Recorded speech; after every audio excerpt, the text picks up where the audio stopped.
السلام عليكم ورحمة الله وبركاته أصحابتنا كحران جانل كينا هويقا بلشدة صاحبيال كسو دواذا موضوعنا مانتا هذا جانل كينا كعصبتين سفضنا سبسكرايب نوصر كنا صبير كان من نقوى أصحابتا كحران جانل كهويقا بلشدة وحرمان تيدين هاينا قصة عجيبة وقصة عجيبة أو جعيل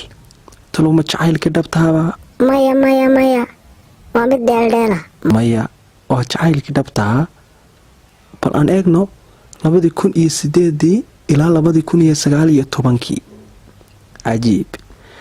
jacaylkii abid ugu dheeraa ee dalka hindiya soo mara waa 2008 ilaa 2019 waa laba qof oo dhalinyaro ah waana isku iskool waxna way isla bartaan bal aan fiirino xogtooda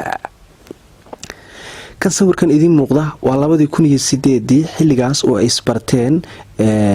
barashadooda ka hor intii ay isbarteen waxay ahaayeen laba qof oo xaafad isla degan magaalada isla degan yihiin Hindiya waxay ka deganayeen xaafad kamid ah oo ay wax ka soo wada baran jireen ay subaxina ka soo wada jarmaadi jireen sawirkan waa markay yaraayeen waana 2008 xaafadooda ayaa daris ahayd sida aan xogta ku helay sidoo kale 2009kii waa laga weynaaday 2008 si intii la ahaa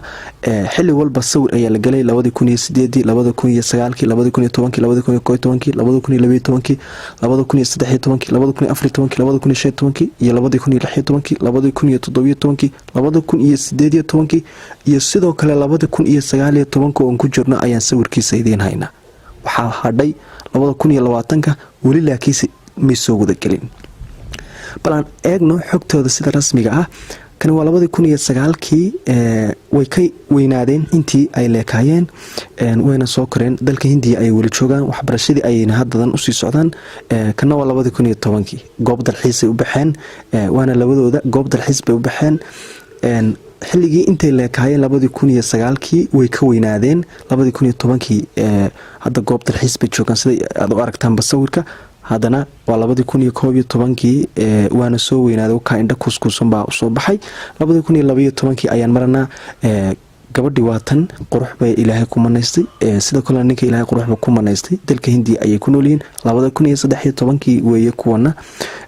goob dalxiis bay haddana joogaan 2013 weeye 2014 wali waxbay wada bartaan sida la sheegay heer jaamacadeed ay hadda marayaan 2015 weeye sawirkan idin muuqdana 2016 kana weeye waa 2016 ayay sawirkan galeen 2017 waa markii ugu horeysay ee ay abid isguursadaan bay noqotay 2017 sawirkan idin muuqda oo 2017 xilliga arooskooda 2017 iyo inta u dhaxeeyay 2018 waa jacayl cajiiba weeye waa jacayl cajiiba weeye 2018 ilaa 2019 intaas oo dhanba xiriir ay lahaayeen waa xiriir Soomaalidu inta in leeg sawir ma gali karto inta in leeg ma falanqeyn karto waa qisooyinka cajiibka aan idin wadaagayo waa mahadsantiin saaxiibayaal nooli kulante iyo barnaamijyada dambe insha Allah كي أتفاخر وظننت أنا أني بذلك حزت غنى